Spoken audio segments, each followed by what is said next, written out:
السلام عليكم ورحمة الله وبركاته.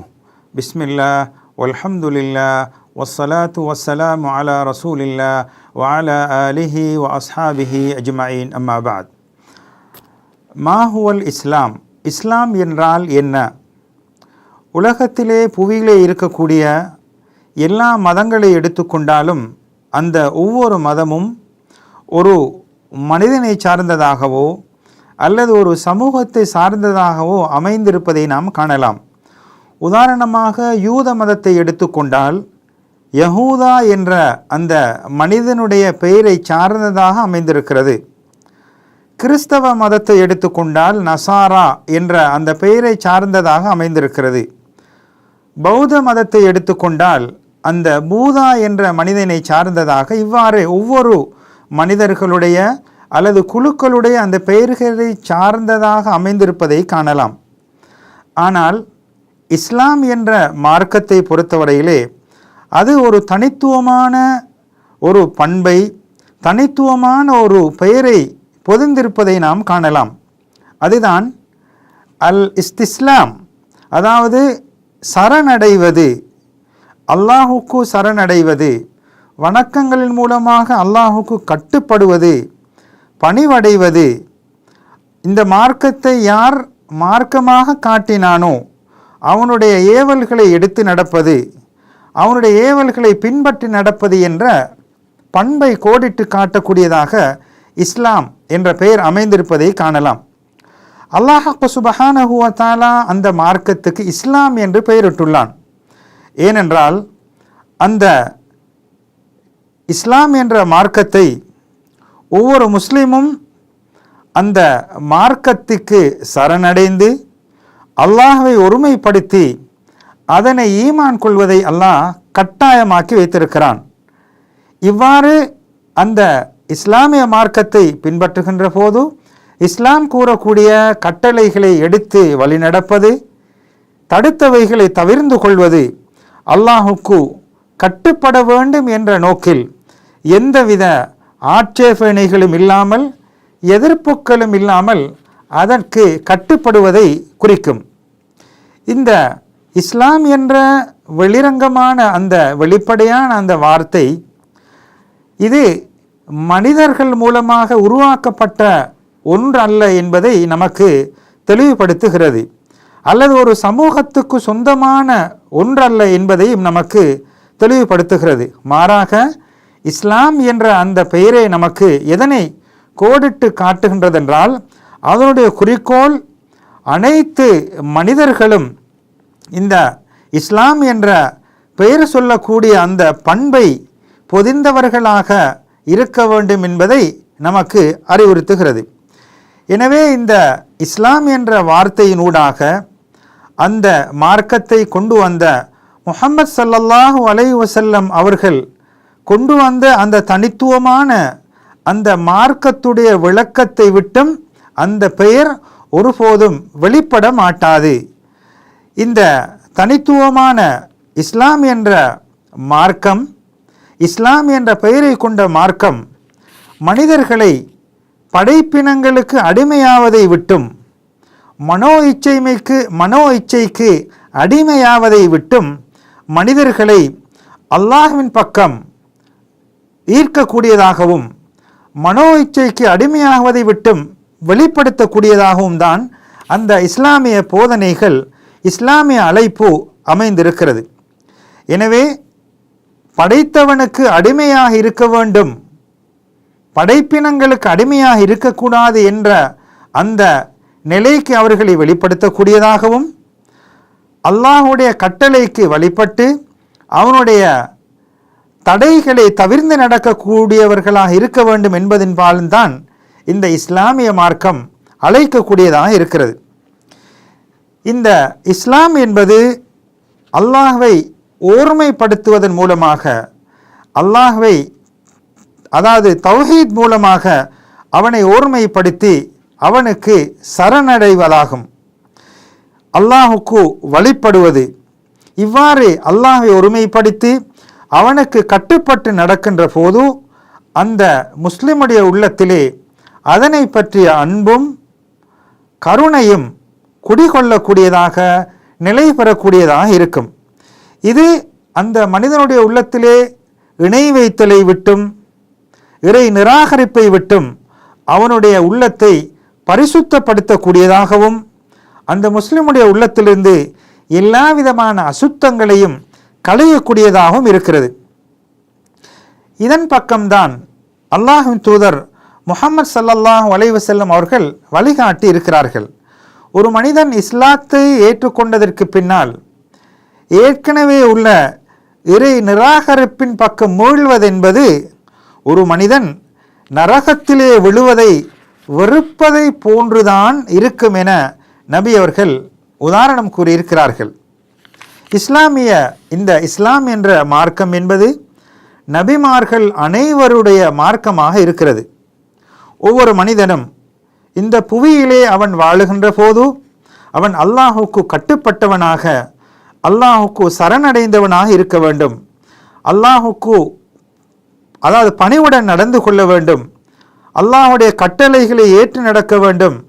அல்லாஹுடைய தடைகளை தடுத்தவைகளை தவிர்த்து நடக்க வேண்டும். காலங்கள் இடங்கள் மாறுபட்டாலும் படைத்தவனுக்கு கட்டுப்பட்டு அவனுக்கு வழிபட வேண்டும் என்பதை அல்லாஹ் கடமையாக்கி வைத்திருக்கிறான். ஆனால் மனிதர்களோ அந்த அவர்களுக்கு கொடுக்கப்பட்ட மார்க்கத்தை மனோ இச்சைக்கு அடிமையாகி அவைகளை மாற்றி ஆசைக்கு அடிமையாகி ஆசைகளை பின்பற்றியதன் காரணமாக உண்மையை விட்டும் அவர்கள் வெளியேறி வழிகாட்டை பின்பற்றக்கூடியவர்களாக மாறிவிட்டார்கள். இவ்வாறான ஒரு நிலையில்தான் அல்லாஹ் சுப்ஹானஹு வ தஆலா இந்த வழிகட்ட மக்களை நேர்வழிப்படுத்துவதற்காக தூதர்களை அனுப்பினான். உண்மையை பின்பற்ற வேண்டும், படைத்தவனை ஒருமைப்படுத்த வேண்டும், அவனுக்கு வணக்கம் செலுத்த வேண்டும் என்பதற்காக அல்லாஹ் தூதர்களை அனுப்பி வைத்தான். அல் குர்ஆனில் அல்லாஹ் குறிப்பிடுகின்ற போது, உங்களுக்கு முன்னிருந்தவர்களுக்கு தூதர்களை நாம் அனுப்பினோம், அவர்களுக்கு வகைகளை தூதச் செய்திகளை கொடுத்து. எதற்காகவென்றால் அவர்கள் அனைவர்களும் அன்னஹு லா இலாஹ இல்லல்லாஹ், படைத்தவன் வணக்கத்துக்கு தகுதியானவன் அல்லாஹ் ஒருவனை தவிர வேறு யாரும் இல்லை, அவனையே வணங்குங்கள் என்று ஒவ்வொரு தூதர்களையும் நாம் அனுப்பி வைத்தோம் என்று அல் குர்ஆன் கூறுகிறது. இந்த தூதர்களுடைய இந்த வழிகாட்டல்களை அழைப்புக்கு யாரெல்லாம் விடையளித்தார்களோ வழிபட்டார்களோ அவர்கள் இந்த முஸ்லீம் என்ற பெயருக்கு சொந்தக்காரர்களாக, ஏகத்துவத்தை பின்பற்றியவர்கள் என்ற பெயருக்கு சொந்தக்காரர்களாக மாறுவார்கள். ஹுவ சம்மாக்கும் அல் முஸ்லிமீன மின் கபுல், அதாவது இதற்கு முன்னால் அவர்களுக்கு முஸ்லீம்கள் என்று அல்லாஹ் தான் பெயர் வைத்தான் என்று அல்லாஹ் சுப்ஹானஹு வ தஆலா கூறுகிறான். அதே போன்று இந்த அல் குர்ஆனுடைய வழிகாட்டல்களை பார்ப்போமானால் நபிமார்கள் அனைவர்களுடைய அந்த அழைப்பு பணிகளும் இந்த இஸ்லாத்தின் பக்கம் அழைக்கக்கூடியதாகத்தான் அமைந்திருக்கிறது. இந்த நபிமார்களுடைய அந்த அழைப்பை யாரெல்லாம் பின்பற்றினார்களோ அவர்கள் முஸ்லீம்கள் என்று பெயர் கூறப்படக்கூடியவர்களாக இருக்கிறார்கள். உதாரணமாக நூஹ் அலைஹிஸ்ஸலாம் அவர்களை பற்றி கூறும்போது, வ உமிர்து அன் அகூன மினல் முஸ்லிமீன், நான் முஸ்லீம்களில் ஒருவனாக இருக்க வேண்டும் என்று கட்டளையிடப்பட்டேன் என்று நூஹ் அலைஹிஸ்ஸலாம் அவர்களை பற்றி அல் குர்ஆன் கூறுகிறது. அதே போன்று நபி இப்ராஹிம் அலைஹிஸ்ஸலாம், இஸ்மாயில் அலைஹிஸ்ஸலாம் அவர்களை பற்றி கூறும்போது, ரப்பனா வஜஅல்னா முஸ்லிமைனி லக, உனக்கு கட்டுப்பட்டு நடக்கக்கூடிய 2 அடியார்களாக எம்மை ஆக்கி வைப்பாயாக என்று அவர்கள் பிரார்த்தனை புரிகிறார்கள். அதே போன்று யாக்கூப் அலைஹிஸ்ஸலாம் அவர்களுடைய வசியத்தை பார்க்கின்ற போது அவர்களுடைய குழந்தைகளுக்கு அவர்கள் கூறுகின்ற போது, அதாவது வனஹ்னு லஹு முஸ்லிமூன், எவ்வாறு எனக்கு பின்னால் இருப்பீர்கள் என்று கூறிய போது அவர்கள் நபி இப்ராஹிம் அலைஹிஸ்ஸலாம், இஸ்மாயில் அலைஹிஸ்ஸலாம், இஸ்ஹாக் அலைஹிஸ்ஸலாம் அவர்கள் கொண்டு வந்த அந்த வழியிலே நாம் அல்லாஹ்வை வணங்கி அவர்களுக்கு முஸ்லீம்களாக அடிபணிந்தவர்களாக இருப்போம் என்று அவர்கள் கூறுவதை காணலாம்.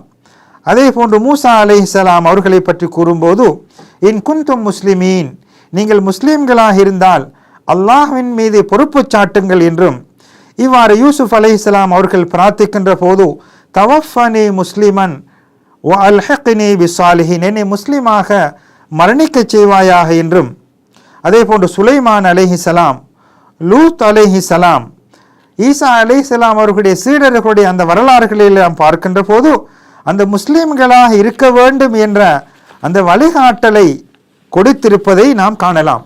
அனைவர்களும் முஸ்லிமாக இருக்க வேண்டும், அல்லாஹுக்கு கட்டுப்பட்டவர்களாக சரணடைய வேண்டும் என்பதை கோடிட்டு காட்டுவதை நாம் காணலாம். நபிமார்கள் அனைவர்களுடைய அழைப்பு பணியை நாம் பார்ப்போமானால், அனைவர்களுடைய அழைப்பு பணியும் இஸ்லாத்தின் பால் அழைக்கக்கூடியதாகத்தான் இருந்திருக்கிறது. அவர்கள் அனைவருடைய ரப்பும் ஒரே ரப்பாக இருக்கிறான். அவர்கள் அழைக்கக்கூடிய மார்க்கம் ஒன்றாக இருக்கிறது. அந்த மார்க்க வழிகாட்டல்கள் வேறுபட்டாலும் அந்த தீன் என்பது ஒன்றாக அமைந்திருப்பதை காணலாம். அல்லாஹ்வின் தூதர் முஹம்மது ஸல்லல்லாஹு அலைஹி வஸல்லம் அவர்கள் கூறுகின்ற போது, நபிமார்கள் அனைவரும் ஒரே சகோதரர்கள், அதாவது ஒரே தந்தையின் குழந்தைகளாக சகோதரர்களாக இருக்கிறார்கள். தாய் வழிமுறை வித்தியாசமாக இருந்தாலும் அந்த தந்தை வழிமுறை ஒன்றாக இருக்கின்றது என்பதை நபி ஸல்லல்லாஹு அலைஹி வஸல்லம் அவர்கள் கூறுகிறார்கள். எனவே அனைத்து தூதர்கள் கொண்டு வந்த மார்க்கமும் அவர்கள் அழைத்த அனைத்து மார்க்கமும் இஸ்லாமாகத்தான் இருந்திருக்கிறது. இன்ன தீன இன்தல்லாஹில் இஸ்லாம், அல்லாஹ்விடத்திலே இஸ்லாம் என்ற அந்த மார்க்கம்தான் இருக்கிறது என்பதை அல் குர்ஆன் கூறுகிறது. எனவே அல்லாஹ் சுப்ஹானஹு வ தஆலா படைப்பினங்களுக்கு இந்த இஸ்லாமிய மார்க்கத்தை மார்க்கமாக தீனாக வழங்கி இருக்கிறான். இது அல்லாத மார்க்கங்களை யார் மார்க்கமாக ஏற்றுக்கொள்கிறார்களோ, வமன் யப்தகி கைரல் இஸ்லாமி தீனன், இஸ்லாம் அல்லாத மார்க்கத்தை யார் தீனாக ஏற்றுக்கொள்கிறார்களோ, ஃபலன் யுக்பல மின்ஹு, அவனிடத்திலிருந்து அது ஏற்றுக்கொள்ளப்பட மாட்டாது, மறுமையிலே அவன் நஷ்டவாளியாகத்தான் மாறிவிடுவான் என்று நபி அவர்கள் கூறுகிறார்கள். எனவே இந்த இஸ்லாமிய மார்க்கம் என்பது இதுதான் அல்லாஹ்வால் ஏற்றுக்கொள்ளப்பட்ட மார்க்கமாக இருக்கிறது. இந்த மார்க்கத்தின் பால்தான் அனைத்து நபிமார்களும் அழைப்பு விடுத்திருக்கிறார்கள். எனவே இந்த இஸ்லாமிய மார்க்கத்தை பின்பற்றி அல்லாஹுக்கு அடிபணிந்து அவனது கட்டளைகளை ஏற்று அவன் தடுத்தவைகளை தவிர்த்து நடக்கக்கூடிய நன்மக்களாக நம்மை அல்லாஹ் ஆக்கியருள் புரிவானாக. வஸ்ஸலாமு அலைக்கும் வரஹ்மத்துல்லாஹி வபரகாத்துஹ்.